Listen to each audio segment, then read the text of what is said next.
बिस्मिल्लाहिर्रहमानिर्रहीम। In today's lecture we will study chapter number 5 that is computer architecture और इसको हम कवर करेंगे up to the IO unit. इस लेक्चर के अंदर जो जो टॉपिक्स हम कवर करेंगे इनमें हमारे पास von Neumann theory, computer architecture and its components, CPU, main memory के अंदर हम रैम और रोम को डिस्कस करेंगे। उसके बाद बस इंटरकनेक्शन और the IO unit. Stored program concept 1959 के अंदर जॉन वॉन न्यूमन ने स्टोर्ड प्रोग्राम कंप्यूटर का एक डिज़ाइन जो है उसको प्रपोज किया। उस डिज़ाइन को उन्होंने स्टोर्ड प्रोग्राम कॉन्सेप्ट का नाम दिया, जिसके मुताबिक आपका प्रोग्राम और आपका जो डाटा है उसको हम सेम मेमोरी के ऊपर स्टोर कर सकते हैं। और वो डिज़ाइन जो है वो आपका वॉन न्यूमन आर्किटेक्चर कहलाया। कंप्यूटर आर्किटेक्चर, जिस तरीके से आपके कंप्यूटर के डिफरेंट कंपोनेंट्स हैं एक दूसरे के साथ कनेक्ट हुए होते हैं, वो आपका कंप्यूटर आर्किटेक्चर कहलाता है।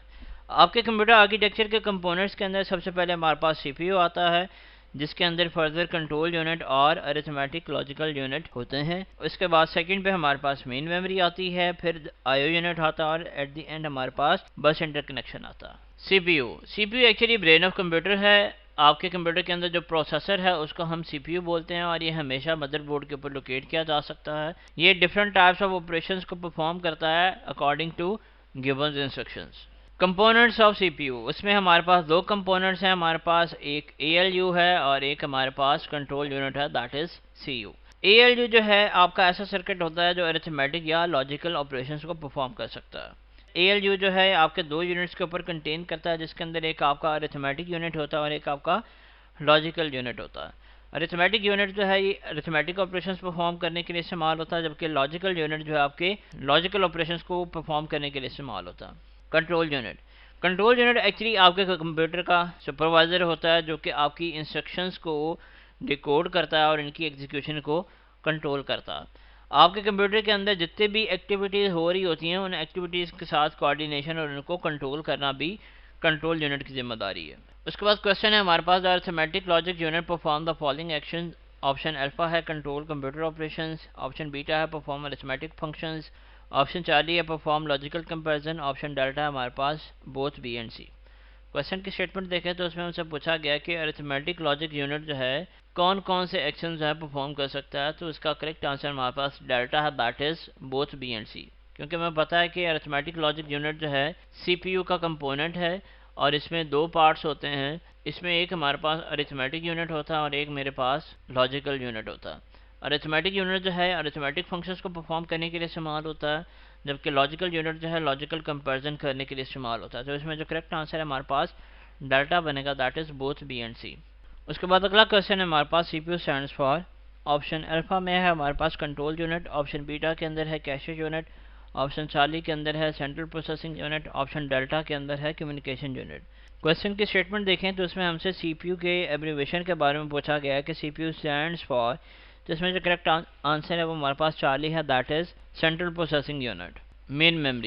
मेन मेमोरी एक्चुअली आपके डाटा और प्रोग्राम को स्टोर करने के लिए इस्तेमाल होती है और कंप्यूटर का वर्किंग एरिया कहलाती है। आपका कंप्यूटर इसके बगैर प्रॉपरली वर्क जो है वो नहीं कर सकता।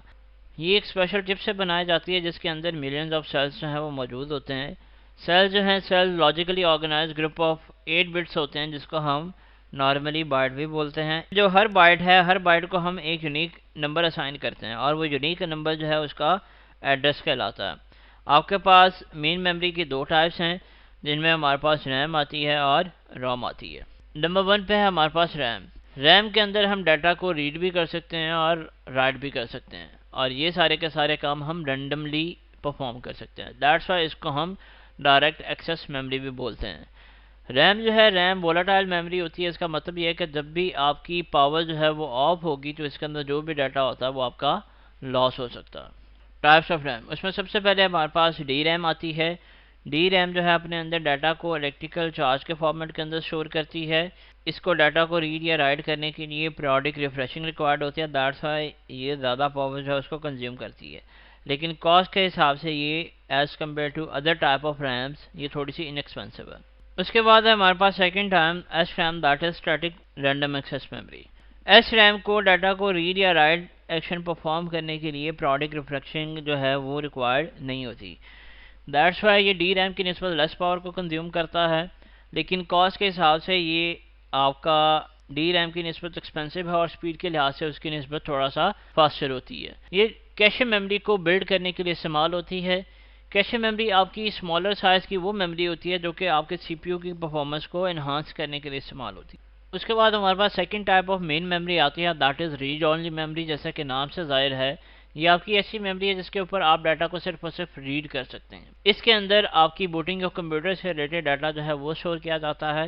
ये नॉन वोलाटाइल होती है। इसका मतलब ये है कि जब भी आपकी पावर ऑफ होगी तो इसके अंदर जो डाटा है वो लॉस नहीं होगा। उसके बाद हमारे पास टाइप्स ऑफ रॉम है। हमारे पास एक्चुअली 3 टाइप्स ऑफ रॉम है, जिनमें सबसे पहले हमारे पास पी रॉम है, that is programmable read only memory. ये इनिशियली ब्लैंक होती है और इसके ऊपर जो मैन्युफैक्चरर है सिर्फ एक ही बार में डाटा और प्रोग्राम को राइट कर सकता है।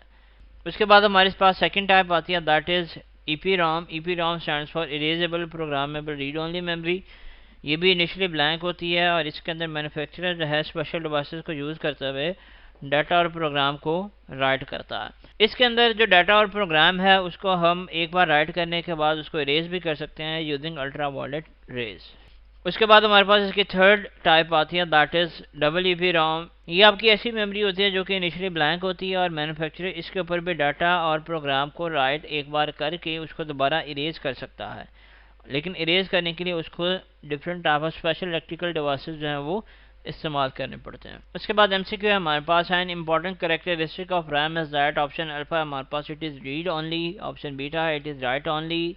ऑप्शन चार्ली है, it is non volatile. Option delta है, इट इज़ वोलाटाइल।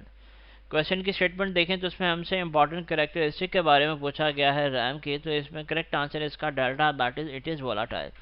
क्योंकि रैम जो है, RAM at the same time data को रीड और राइट करने के लिए भी इस्तेमाल होती है और इसके अलावा ये आपकी वोलाटाइल मेमोरी भी है। अब क्योंकि यहाँ पे सिर्फ रीड ओनली और राइट ओनली लिखा हुआ है, अगर यहाँ पे बोथ रीड एंड राइट लिखा होता तो वो भी आपके इस करेक्ट आंसर के अंदर इस्तेमाल होते। तो इस केस में यहाँ पे हमारा करेक्ट ऑप्शन जो है वो डेल्टा है, that is it is volatile. उसके बाद नेक्स्ट क्वेश्चन है हमारे पास, which of the following memory needs to be refreshed. Option alpha है एस रैम, ऑप्शन बीटा है डी रैम, ऑप्शन चार्ली है रॉम, ऑप्शन डेल्टा है नन ऑफ दीज। क्वेश्चन की स्टेटमेंट देखें तो उसमें हमसे पूछा गया है कि इनमें से कौन सी मेमोरी है जिसको रिफ्रेश करने की ज़रूरत पड़ती है। तो इसमें जो करेक्ट आंसर है हमारे पास डी रैम है। उसका रीज़न ये है कि डी रैम ही ऐसी मेमोरी है जिसके अंदर डाटा को रीड या राइट करने से पहले उसको रिफ्रेश करना जो है वो पड़ता है। एस रैम जो है, एस रैम आपकी वो मेमोरी है जिसके अंदर आप डाटा को without refreshing read and right जो है वो कर सकते हैं। वाइल जो आपकी रॉम है, रॉम क्योंकि रीड ओनली मेमोरी होती है, इसके ऊपर आप डाटा को राइट नहीं कर सकते। उसके बाद है हमारे पास बस इंटरकनेक्शन, और बस इंटरकनेक्शन को हम सीपीयू और अदर हार्डवेयर डिवाइसेस के दरमियान डाटा को एक्सचेंज करने के लिए इस्तेमाल करते हैं। ये as a internal communication channel के तौर पे एक्ट करते हैं। सिस्टम बस, सिस्टम बस actually collection of parallel wires है जो कि डाटा और कमांड्स को एक जगह से दूसरी जगह कैरी करने के लिए इस्तेमाल होती है। उसके अलावा आपके जो बस की कैपेसिटी है ये डिपेंड करती है नंबर ऑफ पैरेलल लाइंस के ऊपर। जितनी ज़्यादा नंबर ऑफ लाइंस होंगी आपके जो बस है वो उतने ज़्यादा अमाउंट का डाटा है उसको एक जगह से दूसरी जगह ट्रांसमिट कर सकती है। आपके पास जो ईच लाइन है वो एक सिंगल बिट को रिप्रेजेंट करती है और एक जनरल पर्पस कंप्यूटर के अंदर सिस्टम बस के लिए 70 to 100 लाइन्स जो हैं वो स्पेसिफाई की गई हैं। सिस्टम बस को 3 कैटेगरीज के अंदर डिवाइड किया गया है, जिनमें हमारे पास कंट्रोल बस है, डाटा बस है और एड्रेस बस है। एक्सपेंशन बस, एक्सपेंशन बस आपके सीपीयू को और डिफरेंट पेरिफेरल डिवाइसेस को आपस में कनेक्ट करती है। ये डिफरेंट पेरिफेरल डिवाइसेस को ज़्यादा ट्रांसफर स्पीड जो है वो प्रोवाइड करती है। टाइप्स ऑफ सिस्टम बस, हमारे पास एक्चुअली 3 टाइप्स के सिस्टम बसेज हैं। इनमें सबसे पहले हमारे पास कंट्रोल बस आती है। कंट्रोल बस आपकी ऐसी बस है जो different types of control signal या कंट्रोल कमांड्स को डिफरेंट कंपोनेंट्स के दरमियान में ट्रांसफ़र करने के लिए इस्तेमाल होती है। ये हमेशा बाई डायरेक्शनल इन नेचर होती है हमारे पास। उसके बाद डिफरेंट कमांड्स हैं जो कि हम बस इंटरकनेक्शन के अंदर यूज़ करते हैं। उनमें सबसे पहले हमारे पास मेमोरी राइट की कमांड है जो मेन मेमोरी के अंदर किसी भी स्पेसिफाइड मेमोरी लोकेशन के ऊपर डाटा को राइट करने के लिए यूज़ होती है। सिमिलरली मेमोरी रीड कमांड है जो मेन मेमोरी के अंदर किसी भी स्पेसिफाइड लोकेशन के ऊपर डाटा को रीड करती है। उसके बाद आईओ राइट कमांड है जो कि किसी भी आउटपुट डिवाइस के ऊपर डाटा को राइट करने के लिए इस्तेमाल होती है। सिमिलरली आईओ रीड कमांड है जो किसी भी इनपुट डिवाइस के थ्रू डाटा को रीड करने के लिए यूज़ होती है। उसके बाद है हमारे पास बस रिक्वेस्ट। बस रिक्वेस्ट एक्चुअली बस के ऊपर कंट्रोल को रिक्वेस्ट करती है सो दैट कि आपका जो रिक्वेस्टिंग डिवाइस है वो किसी भी पर्टिकुलर बस को इस्तेमाल कर सके। उसके बाद हमारे पास बस ग्रांट या फिर ट्रांसफ़र आस्क की कमांड आती है, जिसको आपका बस कंट्रोलर जो है बस के ऊपर कंट्रोल के ग्रांट को डिनोट करने के लिए इस्तेमाल होता है। उसके बाद सेकंड टाइप ऑफ बस है हमारे पास डाटा बस है। डाटा बस एक्चुअली आपके माइक्रो प्रोसेसर और डिफरेंट कंपोनेंट्स के दरमियान में डाटा को कैरी करने के लिए इस्तेमाल होती है। नॉर्मली आपकी सिस्टम बस के अंदर 32 से लेकर 64 लाइन जो हैं वो डाटा बस के लिए रिजर्व कर दी जाती हैं। डाटा बस जो है बाई डायरेक्शनल इन नेचर है, इसके अंदर जितनी नंबर ऑफ लाइन ज़्यादा होंगी आपकी डाटा बस जो है उतना ज़्यादा डाटा जो है वो कैरी करके ले जा सकती है। उसके बाद थर्ड टाइप जो है हमारे पास एड्रेस बस की है, और एड्रेस बस जो है डिफरेंट कंपोनेंट्स का एड्रेस जो है उसको कैरी करती है। कंप्यूटर के अंदर जितने भी कंपोनेंट्स हैं हर कंपोनेंट को एक यूनिक आईडी जो है वो असाइन किया गया है, और वो यूनिक आईडी उसका एड्रेस कहलाता है। अगर कोई एक कंपोनेंट किसी दूसरे कंपोनेंट के साथ कम्युनिकेट करना चाहता है तो वो एड्रेस बस को उसका एड्रेस जो है वो स्पेसिफाई करेगा, तब जाके उसकी कम्युनिकेशन जो है वो परफॉर्म हो सकती है। एड्रेस बस जो है यूनिडायरेक्शनल इन नेचर होती है। द आईओ यूनिट, आपके कंप्यूटर के अंदर डिफरेंट इनपुट और आउटपुट डिवाइसेस जो हैं एक दूसरे के साथ कनेक्ट होते हैं, और हर जो इनपुट और आउटपुट डिवाइस है वो organisation, data transfer rates, even के डाटा फॉर्मेट्स के अंदर एक दूसरे से बिल्कुल डिफरेंट होता है। दैट्स वाई ये हमारे लिए पॉसिबल नहीं है कि हम डायरेक्टली इन तमाम डिवाइसेस को सिस्टम बस के साथ कनेक्ट कर सकें। उसका रीज़न ये है कि इसके थ्रू आपका सीपीयू का टाइम जो है वो वेस्ट होगा। इन तमाम प्रॉब्लम्स को सॉल्व करने के लिए हमारे पास एक सोल्यूशन है, that is the IO unit. IO unit जो है आपके कंप्यूटर के साथ जितने भी डिवाइस अटैच होते हैं उन तमाम डिवाइसेस की स्टेट्स का ट्रैक रखता है। उसके अलावा जितने भी स्पीड डिफरेंसेस होते हैं प्रोसेसर और आईओ डिवाइसेस के दरमियान में, ये उनको कंपनसेट करता है। पेरिफेरल डिवाइसेस और कंप्यूटर के दरमियान जो डाटा का ट्रांसफ़र है उसको हम डिफरेंट वेज के साथ परफॉर्म कर सकते हैं। एक इंटरप्ट जो है ये एक सिग्नल है जो कि इस चीज़ को इंडिकेट करता है कि इस टाइम आपके सीपीयू की अटेंशन जो है वो रिक्वायर्ड है। इसके अंदर क्या होता है कि आपका प्रोसेसर जो है वो आईओ डिवाइस को एक कमांड इशू करता है इनपुट ऑपरेशन परफॉर्म करने के लिए। आपके डिवाइसेस जो हैं जब रेडी हो जाते हैं तो वो एक इंटरप्ट सिग्नल जो है उसको जनरेट करते हैं। आपका सीपीयू जो है तमाम काम सस्पेंड कर देता है और आईओ ऑपरेशन जो है उसको परफॉर्म करता है। इंटरप्ट की जो टेक्निक है ये ईजियर टू इम्प्लीमेंट है और इसमें कोई एडिशनल हार्डवेयर जो है वो रिक्वायर नहीं होता है। ये आपकी सीपीयू की ओवरऑल परफॉर्मेंस को डिग्रेड करता है। उसका रीज़न ये है कि जब भी कोई इंटरप्ट सिग्नल जनरेट होगा तो आपका सीपीयू जो है तमाम काम जो है सस्पेंड कर देता है। दैट्स वाई वो काम जो है उनकी एग्जीक्यूशन जो है रुक जाती है। उसके बाद नेक्स्ट मेथड है हमारे पास direct memory access. Direct memory access के अंदर आपका प्रोसेसर जो है आईओ डिवाइसेस को एक कमांड इशू करता है कि वो अपने इनपुट ऑपरेशंस को परफॉर्म कर लें। इसके अंदर सीपीयू की इन्वॉल्वमेंट के बगैर ही आपका डाटा जो है वो मेन मेमोरी और आईओ डिवाइसेस के दरमियान ट्रांसमिट हो जाता है। आईओ यूनिट जो है अपना जब काम कंप्लीट हो जाता है, कंप्लीट होने के बाद सीपीयू को एक सिग्नल जो है वो इशू करते हैं, और इसको इशू करने का मकसद ये होता है कि आपका आईओ ऑपरेशन जो है वो कंप्लीट हो चुका है। इस तमाम प्रोसेस के अंदर सीपीयू की जो परफॉर्मेंस है वो इंक्रीज़ हो जाती है। उसका रीज़न ये है कि सीपीयू को इस तमाम काम के लिए वेट बिल्कुल भी नहीं करना पड़ता। इस टेक्निक के अंदर हमें एडिशनल हार्डवेयर रिक्वायर्ड होती है और इसको इम्प्लीमेंट करना थोड़ा सा मुश्किल होता है, क्योंकि डायरेक्ट मेमोरी एक्सेस जो है ये थोड़ा सा कम्प्लेक्स हार्डवेयर रिक्वायर करता है। उसके बाद एमसीक्यू है हमारे पास, आ बस with 64 lines can carry dash of data. Option alpha है 32 बिट्स, ऑप्शन बीटा है 64 बिट्स, ऑप्शन चार्ली है 16 बिट्स, ऑप्शन डेल्टा है 8 बिट्स। क्वेश्चन के स्टेटमेंट देखें तो उसमें हमसे पूछा गया है कि आ बस with 64 lines can carry dash of data. अब इस क्वेश्चन के अंदर उसने हमसे पूछा है कि हमारे पास अगर 64 लाइन्स हैं तो वो कितना डाटा जो है कैरी कर सकती हैं।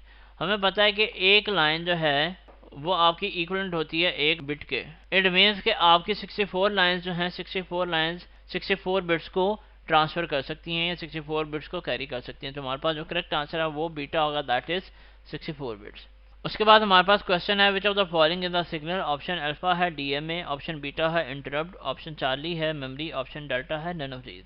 क्वेश्चन की स्टेटमेंट देखें तो उसमें हमसे पूछा गया है कि हमारे पास इनमें से वो कौन सी चीज़ है जो कि एक सिग्नल है। तो इसमें जो करेक्ट आंसर है वो आपके पास बीटा है, दैट इज़ इंटरप्ट, क्योंकि इंटरप्ट ही वो सिग्नल होता है जो कि हमें इस चीज़ की इंडिकेशन देता है कि इस टाइम सीपीयू की अटेंशन जो है वो नीडेड है। उसके बाद नेक्स्ट क्वेश्चन है all of the following are types of buses except. Option alpha है डाटा बस, ऑप्शन बीटा है कंट्रोल बस, ऑप्शन चार्ली है मेट्रो बस, ऑप्शन डेल्टा है एड्रेस बस। क्वेश्चन की स्टेटमेंट देखें तो उसमें हमें बताया गया है कि ऑल ऑफ द फॉलोइंग जो हैं वो टाइप्स ऑफ बसेस हैं एक्सेप्ट, मतलब इनमें से 3 ऑप्शन जो हैं वो आपके पास टाइप्स ऑफ बसेस हैं, जबकि एक ऑप्शन जो है वो टाइप्स ऑफ बस नहीं है। हमें पता है कि हमारे पास टाइप्स ऑफ बसेस जो हैं वो 3 हैं, और वो कौन कौन सी हैं।